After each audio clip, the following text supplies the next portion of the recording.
नमस्कार दोस्तों। Jam physics 2017 के मैथमेटिकल पोर्शन के क्वेश्चन कंप्लीट हो चुके थे। अब यहाँ पे अपन जैम फिजिक्स 2016 में मैथमेटिकल पोर्शन के क्वेश्चन अपन यहाँ पे देख रहे हैं। आज अपन 3 क्वेश्चन डिस्कस करेंगे। एक क्वेश्चन आया था, which of the following point represent the complex number 1 divided by 1 minus I. In 4 option में से कौन सा पॉइंट इस कॉम्प्लेक्स नंबर को रिप्रेजेंट कर रहा है, ये हमको बताना है।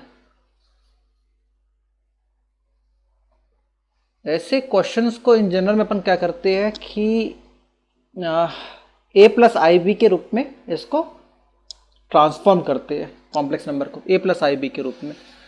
तो क्योंकि डिपेंड अपॉन में i आ रहा है, दैट इज डिनोमिनेटर में i आ रहा है, तो अपन क्या करेंगे, इसको रिमूव करने के लिए 1 प्लस आई का मल्टीप्लिकेशन और डिवीजन करेंगे, ताकि a प्लस आई बी के रूप में ये कॉम्प्लेक्स नंबर डिफाइन हो जाए। और फिर a प्लस आई बी के रूप में अगर डिफाइन हो जाएगा तो आप, ये होती है इमेजिनरी एक्सिस, ये होती है रियल एक्सिस। तो जो भी कोफिशिएंट आएगा उसके थ्रू अपन इसको डिफाइन कर सकते हैं कि कौन सा इसका ग्राफ सही है। सेकेंड क्वेश्चन था इसमें, that is question number 6। Eigen value निकालना था इस लीनियर इक्वेशंस के पेयर के लिए। तो अपन इसको देखेंगे कैसे करते हैं। 2 मेथड्स होती है, या तो आप डायरेक्टली कन्वेंशनल अप्रोच का यूज़ करके कर लो, या प्रॉपर्टीज़ का यूज़ करके कर लो आइगन वैल्यूज़ की। तो दोनों से निकाल सकते हैं अपन लोग इसको। तीसरा क्वेश्चन आया था, कंसिस्टेंसी के ऊपर था। लीनियर इक्वेशंस दिए हुए थे, सिस्टम ऑफ लीनियर इक्वेशन दिया हुआ था, और नॉन होमोजेनियस इक्वेशंस थी। कांस्टेंट्स की वैल्यू 0 नहीं है यहाँ पे राइट हैंड साइड में, तो ये नॉन होमोजेनियस है और लीनियर इक्वेशंस है, सिस्टम ऑफ लीनियर इक्वेशन है। तो इसमें से कौन सा ऑप्शन सही है? Equation are inconsistent, equation are consistent and a single non-trivial solution exists. Equation are consistent and many solutions exist. Equation are consistent and only a trivial solution exists. तो consistency checkout लगाना पड़ता है ऐसे क्वेश्चनों में। इसके भी बहुत सी मेथड्स होती है सॉल्व करने के लिए। क्रैमर रूल है, मैट्रिक्स मेथड है, और अलग अलग मेथड्स भी होती है। तो अपन इनको स्टेप बाय स्टेप इसके सॉल्यूशन अप्रोच को देखते हैं कैसे कर सकते हैं सॉल्व। पहले क्वेश्चन था, which of the following point represent the complex number 1 divided by 1 minus i. तो अपन ने इसको कन्वर्ट कर दिया a प्लस आई बी के रूप में। 1 प्लस आई का इंटू 1 प्लस आई का डिवाइड कर दिए। 1 प्लस आई ये हो जाएगा ए स्क्वायर माइनस बी स्क्वायर का फॉर्मूला, ए स्क्वायर माइनस बी स्क्वायर। आई स्क्वायर की वैल्यू -1, माइनस माइनस प्लस हो जाएगा, तो ये हो जाएगा 1 plus I divided by 2, that is real 0.5 और इमेजिनरी जो कोफिशिएंट है 0.5। तो a की वैल्यू 0.5 आ जाएगी, i और b की वैल्यू 0.5 आएगी। ये होगी आपकी इमेजिनरी एक्सिस। तो इसका b पॉइंट ये है और a पॉइंट ये है, तो इसका आंसर फर्स्ट क्वाड्रेंट्स में ही आ रहा है, दैट इज a ऑप्शन इसका सही है। बहुत इजी क्वेश्चन था ये, कॉम्प्लेक्स नंबर के ऊपर। सिंपल सा अपन ने क्या किया, a प्लस आई बी के रूप में इसको ट्रांसफॉर्म कर दिया जो कॉम्प्लेक्स नंबर था। और ये आपकी रियल एक्सिस होती है, तो रियल एक्सिस में रियल का पॉइंट आ जाएगा और इमेजिनरी में इमेजिनरी का पॉइंट आ जाएगा। तो इसको जब दोनों पॉइंट को जोड़ेंगे तो ये जो a प्लस आई बी यहाँ पर मिल जाएगा, दैट इज 0.5 प्लस 0.5 आई। इसका ए ऑप्शन सही है। अब अपन ने क्या किया, जो लीनियर इक्वेशन दिया हुआ था उसको जमा के लिख दिया। ये होमोजेनियस प्रकार का लीनियर इक्वेशन है, x plus i y is equal to 0, i x plus y is equal to 0। तो अपन ने इसको x plus i y matrix के रूप में लिखना चाह रहे हैं, i x plus y is equal to 0। इसके कोफिशिएंट्स कितने हैं, 1 प्लस आई 1, और अपन ने इसको x वाई बाहर निकाल दिए। तो इसको ये 2/2 की मैट्रिक्स बन गई, ये 2/1 की मैट्रिक्स बन गई। इसको अपन देखते सॉल्व करके कि ये मिल रहा है कि नहीं मिल रहा। तो देखो 1 का अपन जब x में इंटू करेंगे तो 1x हो जाएगा प्लस आई वाई, है ना, तो ये मिल जाता है इक्वेशन, ठीक है ना। ऐसे ही i का x में करेंगे i x plus i y, sorry i x plus 1y, तो ये आपको मिल जाएगा आई एक्स प्लस वाई। तो ये 2/2 की मैट्रिक्स है, 2/1 की मैट्रिक्स है, ये कोफिशिएंट मैट्रिक्स कहलाती है। ये वेरिएबल है एक्स वाई और ये कांस्टेंट मैट्रिक्स कहलाती है, कांस्टेंट 0 है। तो यहाँ पे मैट्रिक्स के कोफिशिएंट की कोफिशिएंट मैट्रिक्स कितनी आ गई, 1 आई और 1। अब इस अपन को मैट्रिक्स पता लग गई, अब इस मैट्रिक्स की अपन को आइगन वैल्यू निकालना है। तो 2/2 की या तो आप कन्वेंशनल अप्रोच लगा दो, कैरेक्टरिस्टिक इक्वेशन बना के a माइनस लैम्डा आई का डिटरमिनेंट इक्वल टू 0 करके लैम्डा की वैल्यू सॉल्व कर, लैम्डा के लिए सॉल्व कर दो, वो तो कन्वेंशनल अप्रोच हो गई। तो 2/2 में आप कन्वेंशनल अप्रोच लगाओगे तो भी दिक्कत नहीं है, 2/2 मैट्रिक्स में ज़्यादा बड़ा इक्वेशन नहीं बनता। और सेकेंड मेथड ये भी है कि प्रॉपर्टीज़ का यूज़ करके कर लो। प्रॉपर्टीज़ का यूज़ कैसे करेंगे अपन लोग, डिटरमिनेंट निकालते हैं, डिटरमिनेंट किसके इक्वल होती है, प्रोडक्ट ऑफ आइगन वैल्यू के, मतलब लैम्डा 1 लैम्डा 2 अगर इसकी 2/2 की मैट्रिक्स है तो इसके 2 आइगन वैल्यू होगी, तो lambda 1 into lambda 2 is equal to determinant के बराबर होगा।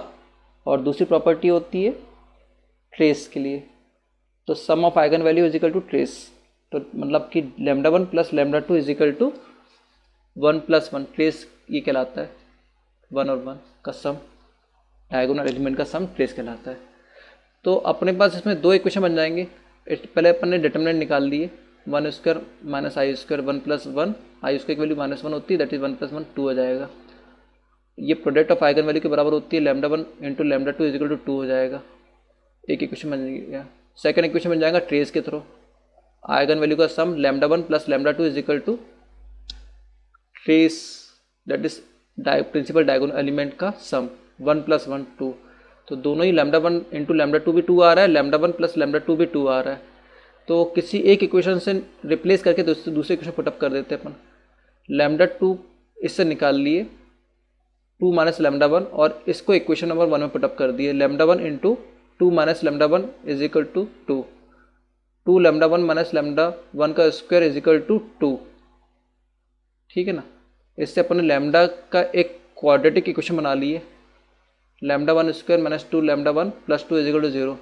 अब लैम्डा को सॉल्व करने के लिए अपन लोग इसका रूट्स का जो इक्वेशन होता है, क्वाड्रेटिक इक्वेशन के सॉल्यूशन का जो इक्वेशन होता है, minus b plus minus square root of b square minus 4ac divided by 2 है, तो minus b minus minus plus हो जाएगा, 2 हो जाएगा ये, प्लस माइनस बी का स्क्वायर मतलब 2 माइनस 2 का square that is 4 minus 4, a की वैल्यू 1 है और सी की वैल्यू 2 है, तो ये 4 2 जा 8 माइनस 8 हो जाएगा ये, डिवाइड बाई 2 इंटू ए की वैल्यू 1, तो लैम्डा की value plus 2 plus minus square root of minus 4 divide by 2, तो लैम्डा की वैल्यू जाएगी 2 plus minus 2 square root of i, 4 का रूट 2 हो जाएगा, बाहर हो गया, और ये स्क्वायर रूट के अंदर -1 बचा, ये इसकी वैल्यू आई होती है। तो लैम्डा के दो रूट्स आएंगे, वो 1 प्लस आई और एक 1 माइनस आई, 1 प्लस आई 1 माइनस आई इसका सॉल्यूशन होगा। देखिए कौन सा ऑप्शन है, 1 प्लस आई 1 माइनस आई, डी इसका राइट ऑप्शन है। आप चाहो तो इस क्वेश्चन को, अगर आपके पास इसको सॉल्व नहीं करना तो चारों ऑप्शन को पुटअप करके सेटिस्फाई करके भी देख सकते हैं। जैसे आपके पास ये इक्वेशन बन गया था, 2 इक्वेशन, तो किस लैम्डा 1 इंटू लैम्डा 2 के लिए 2 आएगा और लैम्डा 1 प्लस लैम्डा 2 के लिए 2 आएगा, तो चारों ऑप्शन को आप जब पुटअप करके देखोगे तो जो सेटिस्फाई होगा वही उसका राइट ऑप्शन होगा, है ना। और इसको आप determinant of A minus lambda I is equal to 0 से भी आप सॉल्व कर सकते हो, उससे भी लैम्डा निकाल सकते हैं ना। अलग अलग मेथड्स होती है, जो इजी लगती है आप उसका यूज़ कीजिए। अब तीसरा कंसिस्टेंसी के ऊपर था क्वेश्चन था, इसको भी देखते हैं। तो ये नॉन होमोजेनियस इक्वेशन है, linear system of linear equation, non homogeneous type का है। x plus y is equal to 1 है, y plus z is equal to 1, x plus z is equal to 1, मतलब 3 वेरिएबल्स का है, एक्स वाई जेड है ना। तो आपने पहले इसको डिटर्मिनेंट के रूप में, मैट्रिक्स के रूप में लिख दिया है ना, पूरा एक बना दिया मैट्रिक्स का फॉर्म। ये कांस्टेंट मैट्रिक्स हो गई, यहाँ पे जीरो नहीं है, नॉन होमोजीनियस है। तो आपने इसको एक्स प्लस वाई जेड नहीं तो जीरो जेड कर दिया, यहाँ पे एक्स नहीं तो जीरो एक्स कर दिया, y z x plus zero y plus z, ठीक है, इजिकल टू 1 1 1। इसके कोफिशिएंट्स कितने हैं? 1 1 0 0 1 1 1 0 1। इसको अपन ने एक्स वाई जेड को बाहर निकाल दिया, तो 3x3 की मैट्रिक्स बन गई और ये 3x1 की मैट्रिक्स है। इसको सॉल्व करके देखेंगे तो यही इक्वेशन मिल जाएगा हमको अलग अलग,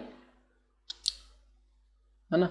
जैसे कि x1 plus y1 plus 0z, तो यही मिल गया फिर से कि हमें 1/1 की 3/1 की मैट्रिक्स बन जाएंगी फिर से कि, ठीक है ना। तो ये कहलाती है कोफिशिएंट मैट्रिक्स। ये वेरिएबल है इसको निकालना है, और ये कांस्टेंट मैट्रिक्स है। तो ये किसके फॉर्म में बन गया? ax इजिकल टू b के रूप में बन गया,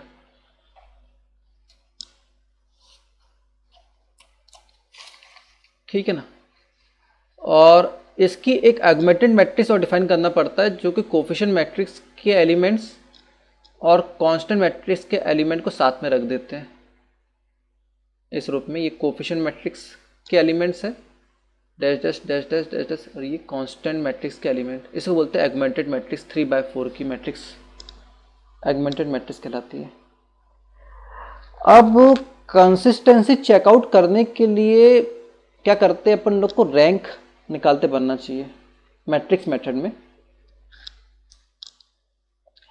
एक चीज़ है, जैसे डिटर्मिनेंट अगर उसकी 0 आती है, 3/3 की मैट्रिक्स दी हुई है जैसे, और अगर उसकी डिटर्मिनेंट 0 आती है तो उसकी रैंक उस ऑर्डर ऑफ मैट्रिक्स से हमेशा कम होगी। तो क्या करते हैं अपन लोग? पहले ऐसे 3/3 की मैट्रिक्स है तो 3/3 के लिए पहले डिटर्मिनेंट सॉल्व करेंगे। अगर 3/3 के लिए डिटर्मिनेंट 0 नहीं आती तो उसकी रैंक भी 3 कहलाएगी।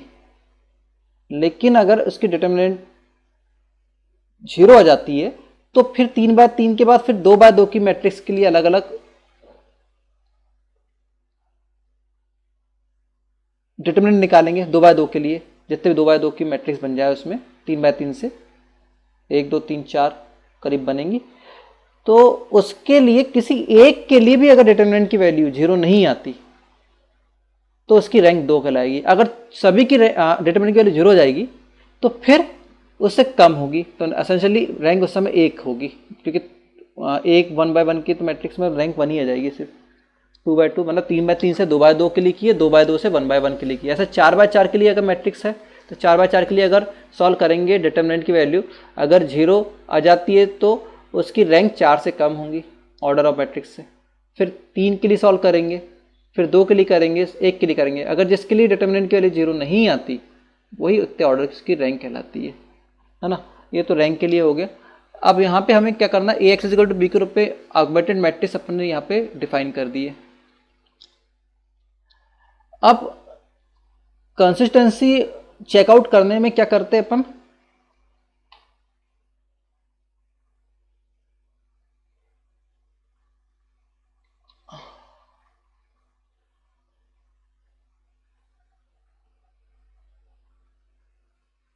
यहाँ पे देखिएगा कि ऑगमेंटेड मैट्रिक्स ये दिया हुआ है ना। तो रैंक मैट्रिक्स की, कोफिशिएंट मैट्रिक्स की रैंक और ऑगमेंटेड मैट्रिक्स की रैंक दोनों अगर बराबर आती है, दोनों अगर इक्वल आती है, और ऑर्डर ऑफ मैट्रिक्स के इक्वल, ऑर्डर मैट्रिक्स भी जैसे ऑर्डर मैट्रिक्स कितना 3 का है, ये कोफिशिएंट मैट्रिक्स का ऑर्डर 3 का है, 3/3 का है, और कोफिशिएंट मैट्रिक्स की रैंक दैट इज इसकी रैंक 3 आ जाए, ऑर्डर ऑफ मैट्रिक्स भी 3 है, और ऑगमेंटेड मैट्रिक्स की रैंक भी 3 आ जाए, तो उस समय पर बोलेंगे इसका सॉल्यूशन एक तो कंसिस्टेंट कहलाएगा और सॉल्यूशन यूनिक की सॉल्यूशन होगा उस समय। मतलब order of matrix, rank of matrix A और रैंक ऑफ ऑगमेंटेड मैट्रिक्स, ये तीनों ही अगर बराबर आती है तो उस समय वो कंसिस्टेंट कहलाएगा, और कंसिस्टेंट होने के साथ साथ उसका सॉल्यूशन यूनिक की होगा। दूसरी कंडीशन होती है अगर rank of matrix A, rank of augmented matrix, ये दोनों बराबर है लेकिन ऑर्डर ऑफ मैट्रिक से कम है, तब भी कंसिस्टेंट होगा, लेकिन उस समय इसके इनफाइनाइट नंबर ऑफ सॉल्यूशन होंगे। लेकिन तीसरा केस, रैंक ऑफ मैट्रिक ए और रैंक ऑफ ऑगमेंटेड मैट्रिक्स ये दोनों ही बराबर नहीं आती, तो इस समय इनकंसिस्टेंट होगा और उस समय कोई सॉल्यूशन नहीं होगा। 3 केसेस होते हैं। तो ऑगमेंटेड मैट्रिक्स 3/4 की है, तो हमें 3/3 रैंक जो निकालते हैं वो 3/3 की ही निकालते, मतलब स्क्वायर मैट्रिक्स की ही निकालते हैं, ठीक है ना। तो अगर हम इसको रैंक इस पहले तो ऑगमेंटेड मैट्रिक्स ये है A B is equal to 1 1 0, ठीक है ना, ये ऑगमेंटेड मैट्रिक्स निकाल दिए। अब अपन क्या करते हैं, इसको ट्राई करते हैं कि इसको एक्विलिब्रियम फॉर्म में बना ले। एक्विलिब्रियम फॉर्म में मतलब कि जो प्रिंसिपल डायगोनल एलिमेंट के नीचे के एलिमेंट को 0 करना रहता है। तो अगर हम 0 करने के कुछ एलिमेंट्री ऑपरेशन लगा कर देखते हैं इसमें अपन लोग। तो ये R3 में अगर हमने R3 माइनस R1 लगाया तो ये 0 हो जाएगा, है ना। बाकी ये एलिमेंट, इस रो के एलिमेंट अनअल्टर रहेंगे, बदलेंगे नहीं, लेकिन ये बदल जाएंगे, है ना। ये वैसे रहेगा, वही रहेगा। ये 1 माइनस 1 0, ये 0 माइनस 1 माइनस 1, 1 माइनस 0 1, 1 माइनस 1 0, ये एलिमेंट तो 0 हो गया। अब इसमें अगर हमने इसको जोड़ दिया, R3 में R3 प्लस R2 करें तो ये तो 0 ही है, ये 0 हो जाएगा, ये 1 प्लस 1 2 हो जाएगा, और ये 1 हो जाएगा। ये देखिए प्रिंसिपल डायगोनल एलिमेंट के नीचे के एलिमेंट में 0 0 ले आए, ठीक है ना। अब हमें रैंक चेकआउट करना है, तो हम रैंक ऑगमेंटेड, ये अपनी कोफिशिएंट मैट्रिक्स ये वाली है, और ऑगमेंटेड मैट्रिक्स के लिए अपन ने ये एलिमेंट लेंगे पूरा हम 3/3 का बनाना है।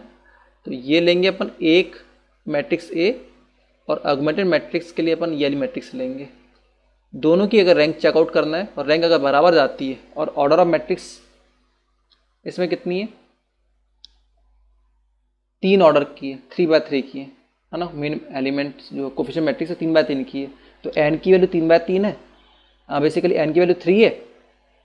रैंक ऑफ ए भी 3 आ जाना चाहिए, और rank of A B augmented matrix भी 3 आ जाएगा, उस 3 आ जाएगी, तो उस समय बोलेंगे अपन लोग कि ये कंसिस्टेंट भी है और इसका सॉल्यूशन यूनिक की है। तो पहले अपन रैंक निकालते ए मैट्रिक्स की, ये ए मैट्रिक्स है, तो इसके लिए सॉल्व करेंगे 1 2 1 2 माइनस 0 हो जाएगा, -1, तो ये पूरा एलिमेंट ये 0 0 की वजह 0 हो जाएगा, ये तो 0 ही है। तो इसकी रैंक मैट्रिक्स की ए मैट्रिक्स की रैंक कितनी आ रही, 2 आ रही है, और ऑर्डर मैट्रिक्स कितनी है, 2 है, ऑर्डर मैट्रिक्स 3 है, तो रैंक नॉन जीरो है। इसकी डिटर्मिनेंट की वैल्यू कितनी आ रही है, 2 आ रही है, determinant is not equal to 0, तो इसकी रैंक ए मैट्रिक्स की रैंक भी 3 होगी, ऑर्डर मैट्रिक्स भी 3 है, रैंक ए की भी 3 है। अब रैंक ऑगमेंटेड मैट्रिक्स की रैंक चेकआउट करके देखते हैं, है ना। तो हम एलिमेंट लेंगे ये वाले, 1 के लिए सॉल्व करेंगे, ये छुट जाएगा 1 इंटू 1 1, 2 1 2, ये तो 0 हो जाएगा, प्लस 1 के लिए सॉल्व करेंगे तो 2 1 2 माइनस 0, तो इसकी डिटर्मिनेंट की वैल्यू 1 आ रही है, that is does not equal to 0, तो इसकी रैंक